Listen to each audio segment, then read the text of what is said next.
cooking tonight.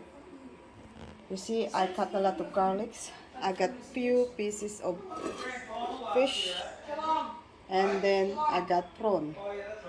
So I prepared my kawali, my frying pan. So I melt the butter for my prawn, because I'm doing prawn, cook with butter and garlic, bay leaves, and chili.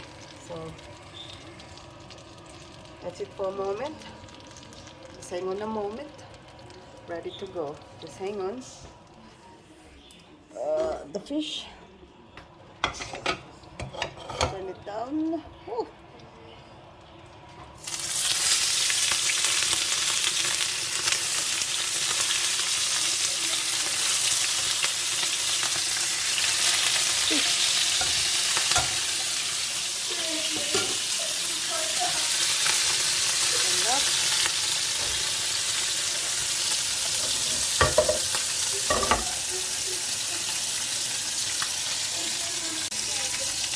I am doing this, frying the garlic and bay leaves, guys. When it's brown, I will put the prawn.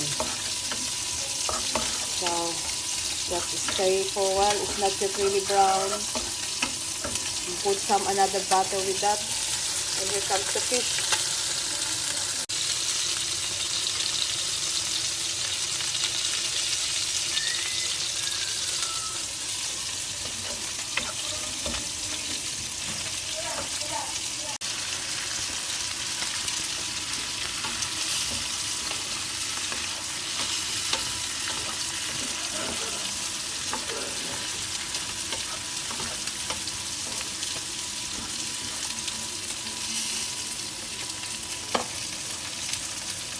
Here comes the prawn. Wait for a little bit more. Here guys, now, here it is. My onion, chili, soy sauce, and tomato. That's for my sauce. And my fried fish is already cooked.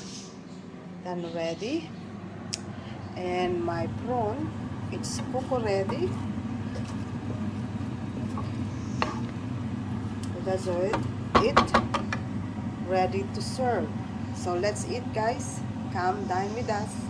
This prawn and fish. Oh, by the way, I got my air fry as for the chicken for the children.